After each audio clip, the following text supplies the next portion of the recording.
जय श्री माता जी। जय श्री माता जी।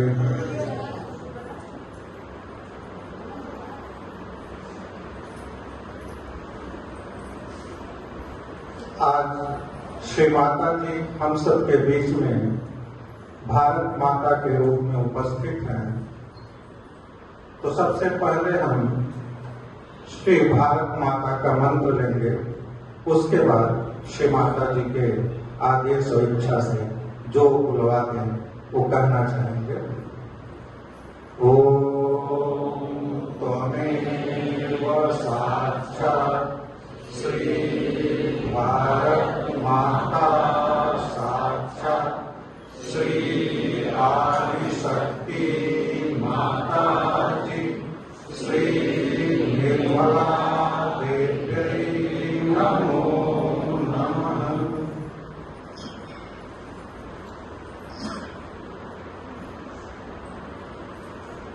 कल शाम को अचानक माहेश्वरी अंकल का फोन आया कि आपको कुछ बोलना है देश की स्वतंत्रता का, क्योंकि पहले हमको निर्देश मिला था कि आपको कविता बोलनी है, वो कविता तैयार भी किया था।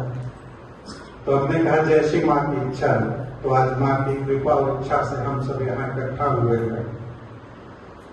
तो सबसे पहले श्री माता जी के चरणों में प्रार्थना करने के बाद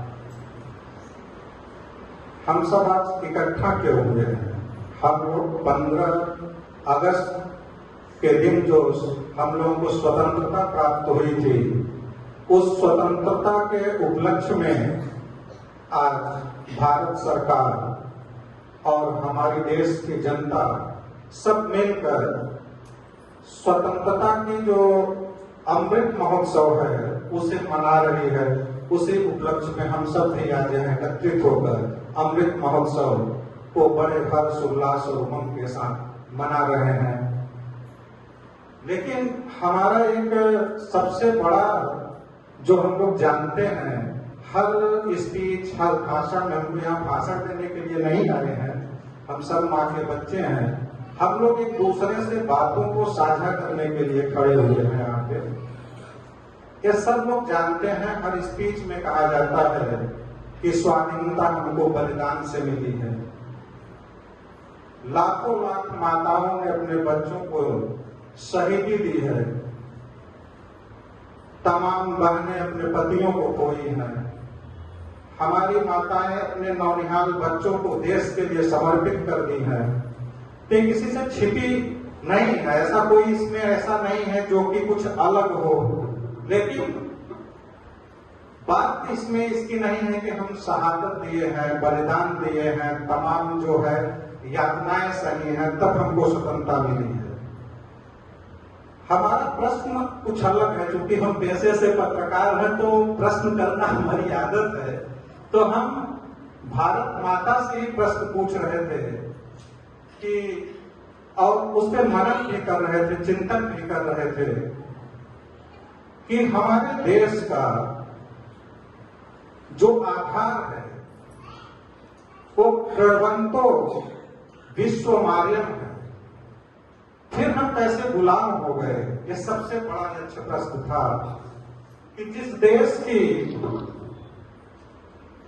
विरासत में हमको विश्व एक परिवार में मिला है, हमारे वेद की वेदवाणी है जिसमें कहा जाता है कि पूरा विश्व एक परिवार है।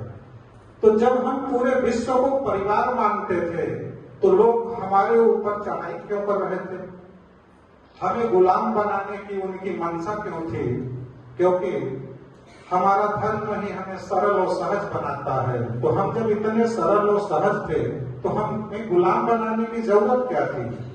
आज प्रत्यक्ष उदाहरण है, पूरे विश्व को आप देखेंगे तो भारत ही मात्र एक ऐसा देश है जहां विश्व का हर धर्म जो है अपने पूरे नियम और कर्म के साथ लोग अपने अपने इच्छा के अनुसार, अपने अपने विधान के अनुसार मानते और बनाते हैं, पूजते हैं। इस पर किसी को कोई आपत्ति नहीं होती। और दूसरा, विश्व का ऐसा कोई देश है ही नहीं जहां दुनिया का सारा धर्म फल फूल रहा हो। फिर हम गुलाम क्यों हो गए?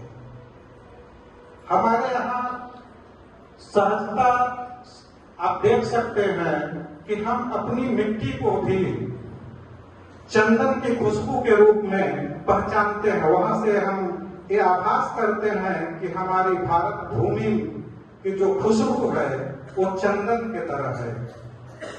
हमारे नदियों, पहाड़ों, धर्म स्थलों की तो बात छोड़िए, हमारे गांवों में भी ऋषि मुनियों ने तपस्या करके उसके कण कण को तपो भूमि बना दिया।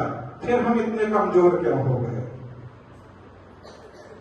हम लोग देखते हैं कि जो आज लोग कहते हैं कि पाश्चात्य संस्कृति में महिलाएं इतनी जो है प्रबल हैं, उनको पूरा अधिकार मिला है, तो मेरा मानना है कि यह एक प्रोपोगंडा से अतिरिक्त कुछ नहीं है।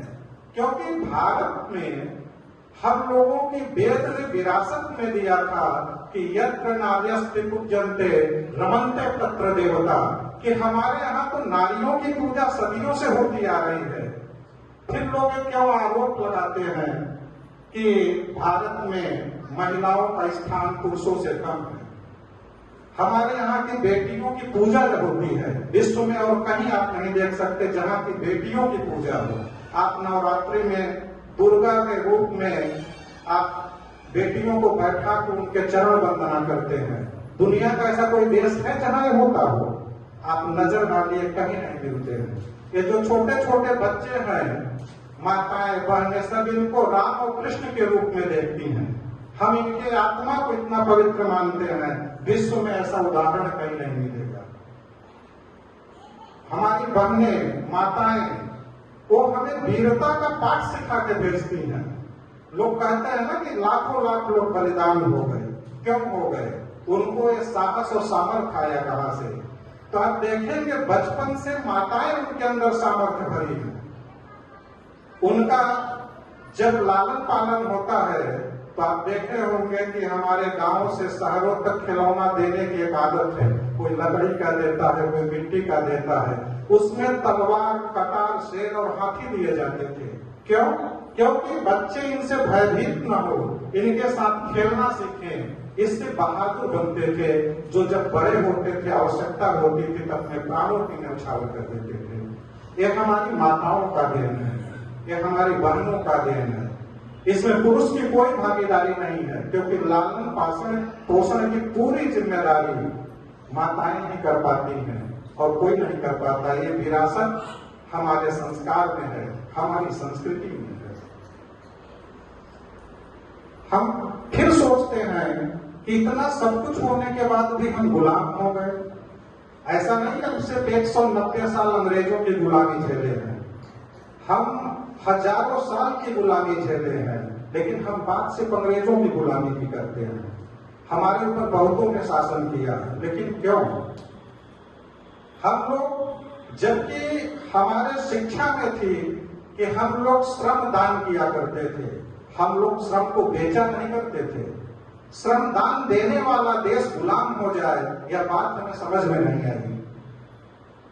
आप देखते होंगे कि जब हमारे देश में, आज नहीं पहले से, पुरातन काल से, जब कोई व्यक्ति सीमा या सरहद पे जाता था तो माँ गीता का पाठ करता है। तो माँ गीता का पाठ करने वाला देश किसी का गुलाम कैसे हो सकता है, जबकि भगवान कृष्ण का उपदेश है, उसमें कर्म, धर्म, ज्ञान सब कुछ उसमें दे दिए। तो हम माँ गीता के पाठ को पढ़ने के बावजूद कैसे गुलाम हुए? ये हमारा यक्ष प्रश्न है। हमने अपने भूमि में ऋषियों को तपते हुए देखा है, हमने कवियों की वाणी में वीरता की गुणगान गाते हुए देखा है, शहादत की वाणी बजाते हुए देखा है।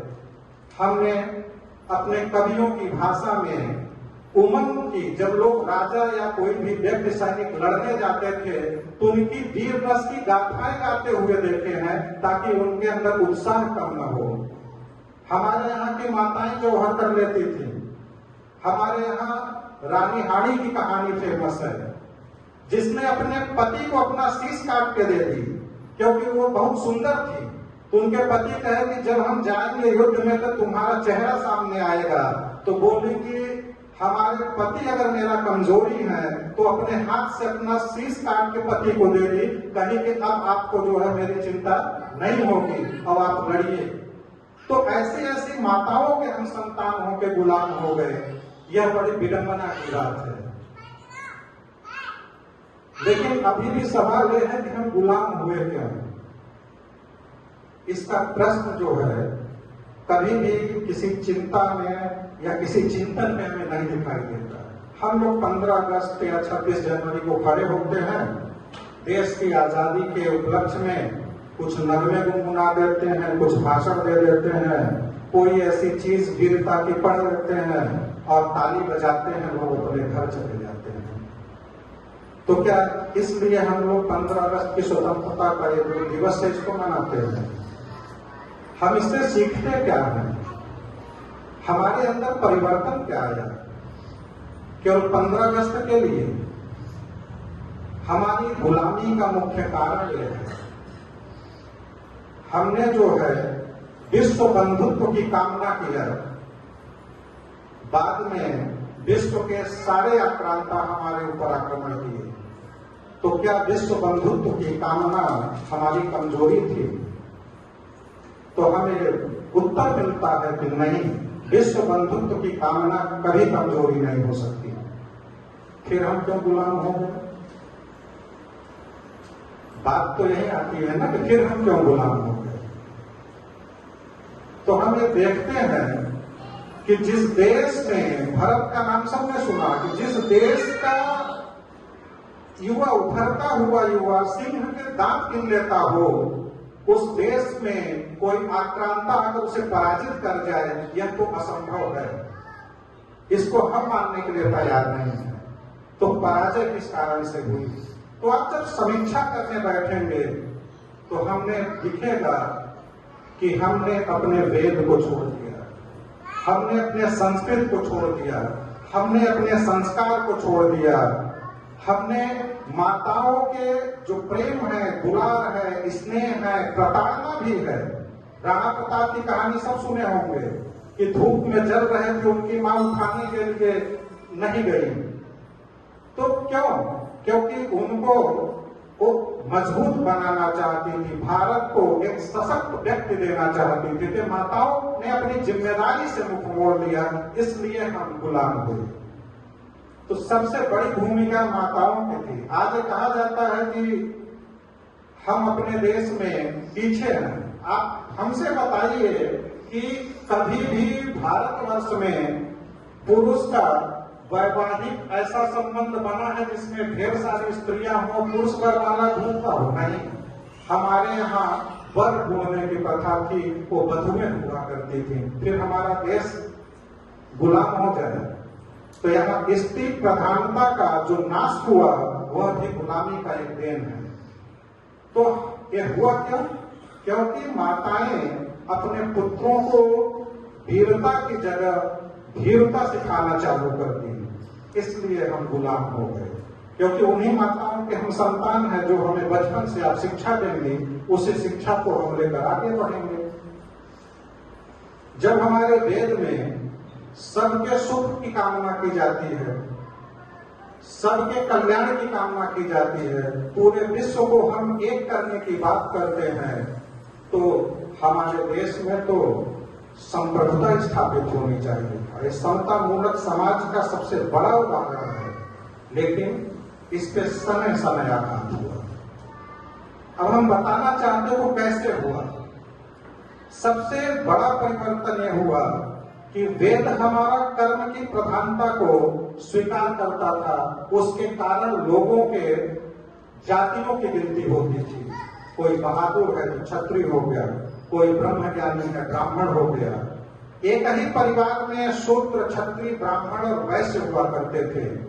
आज की पीढ़ी सोचेगी तो हंसेगी कि एक परिवार में चारों कैसे हो सकते हैं, हमने तो कभी सुना ही नहीं। तो गुलामी का यही कारण है कि कब हम कर्म आधारित जाति से जात आधारित जाति बन गए, हमें पता ही नहीं है। आज देखिए, पहले ये ब्राह्मण है, ये क्षत्रिय है, ये वैश्य है, ये शूद्र है, और वो हमारे गुलामी का आधार बन गया। क्यों? क्योंकि जब हम जातियों में विभक्त हो गए तो हमारे अंदर ऊंच और नीच की एक भाव जागृत हो गई। ये जो ऊंच और नीच की भाव जागृत हुई उससे हम कमजोर होने लगे। क्यों? क्योंकि हमने अपने संस्कार को धीरे धीरे छोड़ना चालू कर दिया, हमने अपनी संस्कृति से दूर होना चालू कर दिया, हमने धर्म से मुख मोड़ लिया। उसमें कुछ ऐसे भी लोग हैं जो बोले कि नहीं नहीं, ये तो ब्राह्मणों का धर्म है, नहीं ये क्षत्रियों का धर्म